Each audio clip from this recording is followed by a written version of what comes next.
अपनी नीयत साफ रखें। यदि आप इसको लेकर निश्चित नहीं हैं कि आप क्या चाहते हैं, तो आप जीवन में आगे चलकर बहुत सी चीज़ों को लेकर अनिश्चित होंगे। अपने लक्ष्य के पीछे भागने से पहले आपके लिए यह जानना बहुत ज़रूरी है कि आप क्या चाहते हैं। आप किसी ऐसी चीज़ को प्राप्त नहीं कर सकते जिसको लेकर आपके मन में शंका बनी हुई है। ऐसा नहीं हो सकता कि आप किसी रेस्टोरेंट में जाएं और अपना ऑर्डर देते समय कहें, शायद मुझे लगता है कि मुझे वेजिटेबल करी चाहिए। आपको वह चाहिए या तो नहीं चाहिए।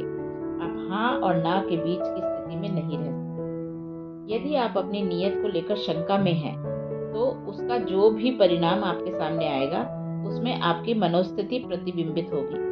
उदाहरण के लिए, अगर रेस्टोरेंट में वेटर आपसे पूछेगा कि आपको वेजिटेबल करी कितनी तीखी चाहिए, तो यदि आप कहेंगे कि आपने उसके बारे में कुछ भी तय नहीं किया है, तो आपको किसी भी तरह की वेजिटेबल करी प्राप्त हो सकती है।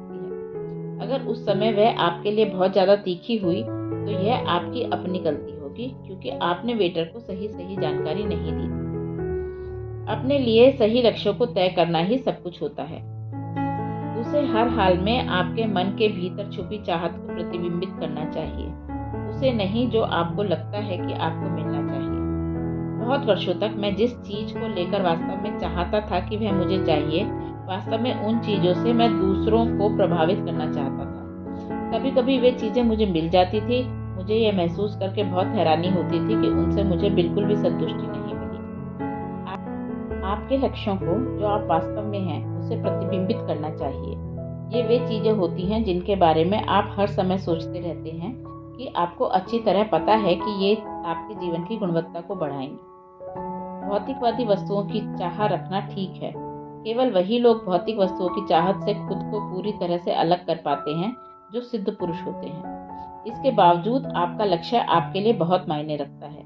उदाहरण के लिए, हो सकता है कि किसी की चाहत बड़े घर की हो, जिसमें वह अपने बड़े से परिवार के साथ रह सके और उनके साथ अच्छा समय गुजार सके।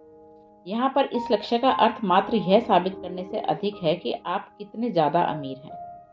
एक बार जब आप अपनी नीयत को स्पष्ट कर लेते हैं, तो यह ब्रह्मांड उसके लिए चमत्कारी ढंग से काम करता है। जब हम वहाँ पर उसी के लिए ऊर्जा लगाते हैं जो हम चाहते हैं, तो उसके प्रस्फुटन की प्रक्रिया आरंभ होती है और सभी चीज़ें हमारे पक्ष में होने लगती हैं। हमारे सपने सच होकर हमारे जीवन का हिस्सा बनने लगते हैं।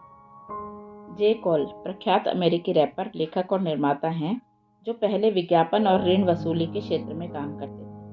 सन 2011 में दिए अपने एक साक्षात्कार में कोल ने दावा किया कि रैपर 50 सेंट की फिल्म गेट रिच और डाई ट्राइन देखने के बाद उन्हें अपने लिए टी-शर्ट तैयार करवाने की प्रेरणा मिली, जिस पर लिखा था, प्रोड्यूस फॉर जे-जेड और डाई ट्राइन।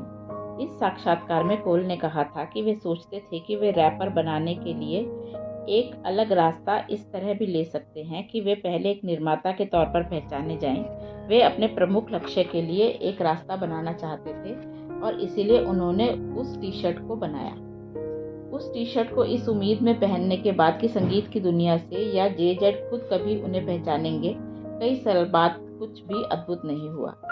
उनके तय किए गए लक्ष्य के साथ और उनके उस अद्भुत काम को सिर्फ उनके स्वयं पर विश्वास का साथ मिला।